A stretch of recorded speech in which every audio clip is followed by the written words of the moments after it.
ان کے یہ کام بھی کرتے ہیں. یعنی الغرض یہ سارے کام کیوں کرتے ہیں؟ یہ ثواب سمجھ کے کرتے ہیں، یہ اجر سمجھ کے کرتے ہیں، یہ خدمت سمجھ کے کرتے ہیں. جب یہ خدمت سمجھ رہے ہیں، اپنے دن رات ایک کیے ہیں، رات 2 بجے تک یہ لگے ہوئے ہیں، تو عوام کا بھی کام ہے ان کے ساتھ تعاون کریں، جماعت اسلامی کے ساتھ تعاون کریں. کل حافظ نعیم الرحمان صاحب، آپ جانتے ہیں کون حافظ نعیم الرحمان؟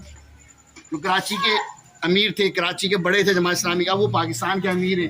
وہ کل آپ کے اس ضلع میں آ رہے ہیں، ڈسٹرکٹ میں آ رہے ہیں، یہ کراچی ٹاؤن میں آ رہے ہیں، یعنی یو پی موڑ پہ ان کا ایک بہت بڑا استقبال ہو رہا ہے. وہ آہی بجلی گیس پانی کے ایشوز کو ہائی لائٹ کرنے کے لیے، یہ جب حافظ صاحب ہوں گے اور 1,500-2 ہزار لوگ کھڑے ہوں گے اور وہ ممبر بھی بنا رہے ہوں گے، بات بھی کر رہے ہوں گے، تو یہ مسائل ہائی لائٹ ہوں گے، یہ مسائل بڑے اخبارات اور ٹی وی چینلز میں چلیں گے.